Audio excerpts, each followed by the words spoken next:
आज हम आप लोगों को एलसीएम और एचसीएफ से संबंधित प्रश्नों को टाइप 2 के अंतर्गत पढ़ाएंगे। इसमें सबसे पहले आपको क्या करना है, सबसे पहले आपको एक चीज़ याद रखना है कि एलसीएम गुणे एचसीएफ। सबसे पहले आप याद रखिए कि एलसीएम का मतलब हम कह सकते हैं कि लस, एलसीएम का मतलब क्या होता है लस, और एचसीएफ का मतलब होता है मस। यानी लस गुणे मस बराबर होता है कि पहली संख्या गुणे दूसरी संख्या। तो सबसे पहले तो ए आपको जानना है कि लस गुणे मस बराबर पहली संख्या गुणे दूसरी संख्या। यानी अगर दो संख्याएं हैं, अगर उनका हमें एलसीएम मालूम है, एचसीएफ मालूम है और पहली संख्या मालूम है, दूसरी संख्या मालूम है, तो दोनों संख्याओं का जो गुणनफल होता है उनके लस और मस के गुणनफल के बराबर होता है। तो ये आपका सूत्र है, ये आपका सूत्र है। इसके सहारे आप बहुत से प्रश्नों को लगा सकते हैं।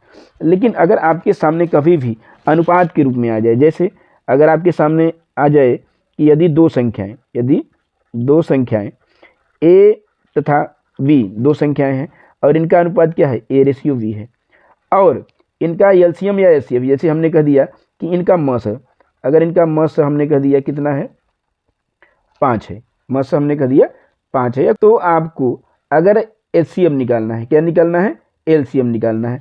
तो इसके लिए एक फार्मूला है कि एलसीएम बराबर आप क्या करेंगे, एलसीएम बराबर होता है एचसीएफ गुणे ए गुणे बी। और यहाँ पर देखिए ए और बी जो है कि क्या होना चाहिए, अनुपात के रूप में होना चाहिए, ए और बी अनुपात के रूप में होना चाहिए।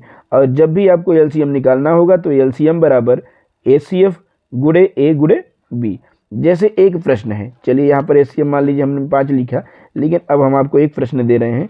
प्रश्न क्या है कि किन्हीं दो संख्याओं का मस 5 है, किन्हीं दो संख्याओं का आपके सामने क्या है, मस 5 है, और उन संख्याओं का अनुपात और उनका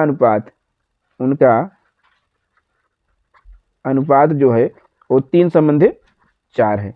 तो आपको क्या निकालना है, उन संख्याओं का एलसीएम निकालना है, यानी लघुत्तम समापवर्त निकालना है। तो अभी हमने आपको क्या बताया कि जब आपको मस मालूम रहे, क्या मालूम रहे, मस का मतलब क्या, एचसीएफ आपको मालूम रहे, जैसे यहाँ पर एचसीएफ 5 है और उनका अनुपात यानी ए और बी दो संख्याओं का अनुपात कितना है, 3:4 है, यानी ए बराबर 3 है और बी बराबर 4 है। तो आपसे अगर एलसीएम पूछे, एलसीएम, तो आप क्या करेंगे, एलसीएम बराबर एचसीएफ गुणे ए गुणे बी कर देंगे। तो यहाँ पर एचसीएफ कितना है 5 है, गुणे ए का मान यहाँ पर 3 रख देंगे और बी का मान रख देंगे 4, तो इनका गुणा कर दीजिए। तो 5 3 15 और 15 चौका 60, यानी इसका एलसीएम कितना हो जाएगा, 60 आ जाएगा। देखिए इसी प्रकार अगला क्वेश्चन है कि दो संख्याओं का अनुपात 8:5 है, यदि उनका एचसीएफ 12 है तो एलसीएम बताइए।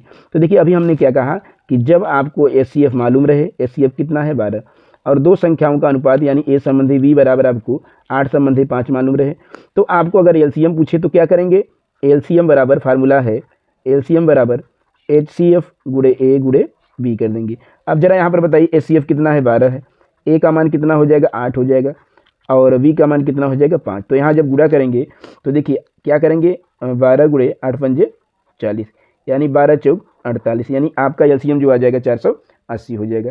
इसी प्रकार अगर आपको एलसीएम दिया रहे और अनुपात दिया रहे और एचसीएफ पूछे, तब आप क्या करेंगे, उसी तरीके से करेंगे। जैसे देखिए अगला सवाल है दो संख्याओं का अनुपात यानी ए रेशियो बी का मान कितना दिया है 6:5, यानी 6:5 दिया है।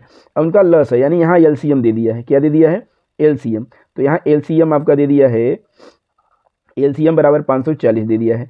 अब आपसे क्या पूछा है, अब आपसे पूछा है कि उनका एचसीएफ क्या होगा। तो अभी हमने क्या बताया आपको, अभी हमने बताया कि एलसीएम बराबर होता है एचसीएफ गुणे ए गुणे बी। अब अगर देखिए इसी में से अगर हमको एचसीएफ निकालना है तो क्या करेंगे, एचसीएफ बराबर जब निकालेंगे इसी समीकरण से, तो एचसीएफ बराबर क्या हो जाएगा, एलसीएम में ए गुणे बी का भाग दे देंगे, यानी एलसीएम बटा ए गुणे बी कर देंगे। तो एलसीएम आपका कितना दिया है 540 दिया है, और आपको ए गुणे बी, ए का मान दिया है 6 और बी का मान दिया है 5। तो यहाँ पर क्या करेंगे, देखिए 540 बटा 6 पंजे 30 कर देंगे, ये डिवाइड हो जाएगा 0 0, यहाँ डिवाइड करेंगे 3 से 54 को तो 18 हो जाएगा, यानी इसका एचसीएफ आपका कितना आ जाएगा, तो इसका एचसीएफ आ जाएगा 18। तो इस तरीके से अगर दो संख्याओं का अनुपात दिया है और एक का एलसीएम मालूम है तो एचसीएफ निकाल लेंगे, और अगर एक का एचसीएफ मालूम है, एलसीएम पूछे तो इसी फार्मूले से आप क्या निकाल लेंगे, एलसीएम निकाल लेंगे। तो एलसीएम मालूम रहे और उनका अनुपात, दो संख्याओं का अनुपात मालूम रहे तो एचसीएफ निकाल सकते हैं, या एचसीएफ मालूम रहे और उनका अनुपात मालूम रहे तो आप एलसीएम निकाल सकते हैं। तो इस फार्मूले से आप इस तरीके के प्रश्नों को आसानी से कर सकते हैं। अगर आपके सामने इस तरीके के प्रश्न आ जाए कि किन्हीं दो संख्याओं का अनुपात 8 संबंधी 5, यानी उन संख्याओं का अनुपात दिया हो और लसा भी दिया हो, यहाँ देखिए लसा उनका कितना दिया है 600 हो, तो वे संख्याएं बताइए। इससे पहले आपको क्या पूछ रहा था, एचसीएफ पूछ रहा था, एलसीएम दिया रहता था, अनुपात दिया रहता था और एचसीएफ पूछता था। लेकिन आपको यहाँ पर एलसीएम दिया है, अनुपात दिया है, लेकिन वो संख्याएं बताना है। तो इस तरीके के प्रश्नों में सबसे पहले आपको यहाँ क्या दिया है, एलसीएम दिया है, आप एलसीएम यहाँ लिख लीजिए 600 है, यहाँ एलसीएम कितना दिया है 600, और अनुपात यानी दो संख्याओं का अनुपात आपको दिया है 8 संबंधी 5, तो यहाँ आप अनुपात लिख देंगे। अब आपको क्या करना है, सबसे पहले आपको एचसीएफ निकालना है। ऐसे प्रश्नों में एचसीएफ निकालिए, तो एचसीएफ बराबर क्या हो जाएगा, एलसीएम और बटा ए गुणे बी हो जाएगा, जैसा कि अभी हम पिछले प्रश्न में बताया। तो अब क्या करेंगे, 600 बटा ए गुणे बी यानी 8 गुणे 5 कर देंगे, तो यहाँ कितना हो जाएगा 600 बटा 40 हो जाएगा, डिवाइड कर देंगे तो आपका कितना आ जाएगा 15 आ जाएगा, यानी आपका एचसीएफ बराबर कितना आ गया 15। अब आपको अनुपात कितना दिया है इन संख्याओं का, ए संबंधी बी बराबर 8 संबंधी 5 दिया है। अब हम क्या करेंगे, इसी का एचसीएफ का इन दोनों संख्या में गुणा कर देंगे, यानी सबसे पहले आप एचसीएफ निकालेंगे, एचसीएफ जो आएगा उसी का इन अनुपात वाली संख्याओं में गुणा कर देंगे तो आपको वे संख्याएं प्राप्त हो जाएंगी। जैसे यहाँ पर 8 में आपको कितने का गुणा करना है 15 का, इसी प्रकार आपको किस में 5 में आपको कितने का गुणा करना है 15 का। तो अब जरा बताइए, 15 × 120 हो जाएगा और 15 × 5 75 हो जाएगा, और यही संख्याएं हो जाएंगी जिन संख्याओं का एलसीएम आपका 600 है। ठीक है, तो इस तरीके से ऐसे प्रश्नों को सॉल्व कर सकते। इसी तरीके से देखिए अगला क्वेश्चन है, किन्हीं दो संख्याओं का एचसीएफ 5 है तथा उनका योग 45 है, यदि उनका लस 100 है तो संख्याएं बताना है आपको। यहाँ पर आपको क्या क्या दिया है, यहाँ पर आपको मालूम है एचसीएफ मालूम है कितना, एचसीएफ आपका 5 है, और एलसीएम भी मालूम है, एलसीएम कितना है 100 है, और यहाँ पर उनका योग दिया है, यानी उन संख्याओं का योग कितना है, मान के चलिए ए और बी है, इनका योगफल कितना है 45। तो जब आपको एचसीएफ मालूम रहे और एलसीएम मालूम रहे, तो सबसे पहले आपको हम क्या बताए थे, हम आपको बताए थे कि एलसीएम बराबर एचसीएफ गुणे ए गुणे बी। तो यहाँ पर सबसे पहले आपको क्या दिया है, एलसीएम दिया है और एचसीएफ दिया है, तो हम यहाँ पर ए गुणे बी निकालेंगे। तो जब यहाँ ए गुणे बी निकालेंगे तो क्या हो जाएगा, ए गुणे बी जब निकालेंगे तो एलसीएम में आप एचसीएफ से भाग देंगे। तो बताइए एलसीएम कितना है आपका 100 है, एचसीएफ कितना है 5 है, तो जब इसमें डिवाइड करेंगे तो कितना आ जाएगा 20 आ जाएगा। अब आपको 20 का ऐसा खंड करना है दो भागों में कि गुणा करने पर आपका कितना आ जाए 20 आ जाए। तो देखिए अब इसका अगर हम ऐसा खंड लेंगे, जैसे मान के चलिए हमने ले लिया कितना 5 ले लिया और 4 ले लिया, तो 5 चौक 20 हो जाएगा। अब देखिए 5 चौक 20 हो जाएगा। अब इसी खंड में आपको जो एचसीएफ दिया है 5 दिया है, इसका गुणा करना है, और गुणा करने पर इनको जोड़ने पर आपका 45 आ जाए तो वही संख्या हो जाएगी। कहने का मतलब सबसे पहले आप ए गुणे बी निकालेंगे, ए गुणे बी का मान आपका कितना आ जाएगा 20 आ गया। अब 20 को आपको ए गुणे बी यानी दो संख्याओं के रूप में तोड़ना है, तो दो संख्याओं में हमने क्या किया, हमने किया, चलिए यहाँ हम लिख दे रहे हैं, जैसे हमने कहा कि 20 है, अब आपको 20 को ए गुणे बी के रूप में तोड़ना है, तो हमने कहा 5 गुणे 4 कर दीजिए।